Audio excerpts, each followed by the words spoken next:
kanyang ika-6 na State of the Nation address, binigyang diin ni Pangulong Rodrigo Duterte ang mga nagawa ng kanyang administrasyon sa iba't ibang probinsya sa Pilipinas. Ano ang pulso ng mga taga-probinsya? Alamin sa report ni Luan May Rondina ng GMA Regional TV, Balitang Bisdak.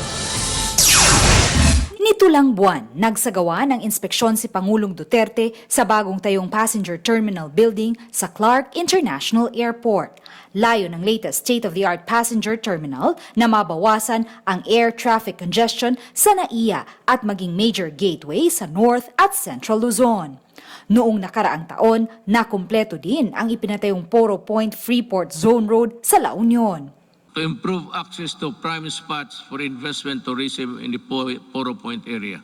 Ang nakumpletong junction ng Lanao-Pagadian-Zamboanga City Road ay isa din sa ipinagmamalaki ng Duterte administration. Which will provide easier access to farms and easily transport their agricultural products at low cost and in great quantities to industries and economic zones located in Diplahan, Zamboanga, Sibugay. Target ding makompleto ang Sorsogon City Coastal Bypass Road sa katapusan ng taon. While the Davao City Coastal Road will be completed by 2023. Bakit? Why? Why is Davao last?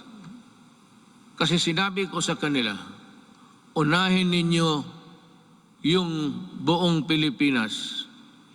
During the initial years of my presidency. Pero sa lahat ng mga accomplishments na ibinida ng Pangulo, ramdam ba ang mga ito sa probinsya? Failing grade ang ibinigay ng Pangulo ng Bayan Muna sa Central Visayas. Among gi grado gawas ka palpak itlog. Ang among gi pakita. Kayo nang una kutob sa maningil sa iyang administrasyon ingon yang estupido, ingon yang nganong nituosan mo. May mga nagsabing mas naging mahirap ang buhay nila sa ilalim ng administrasyong Duterte. Sa mga pagpuyo ron, naglisod ko ron. Ang lisod mi ron kay mawapitan ni kuan-kuan ni. Nagmamasura. Butar ko sa una. Di nangin taon may ka tinda ron kaayo kay di ba ya pabutangan og kuan sa mga saydo. Hati ang opinyon ng mga Ilonggo sa naging sona ng Pangulo. May manong spiritual dari na kanyaman guro no bawi pa. Ang salary sa mga pulis mo nang kanya ang madako ang iyang mga sweldo nila pero iya sang mga maestra why sang increase ang mga obreros nato na man. May saludo naman sa administrasyong Duterte lalo na sa kampanyang labanan ang iligal na droga at sa Build program. Marami din. Nawala na yung droga. Parang kukunti na. May nagawa rin sa kanya. Doon pala sa Binmalay, Lingayon, mayroon. Pero hindi pa tapos. At least mayroon. Kaysa wala.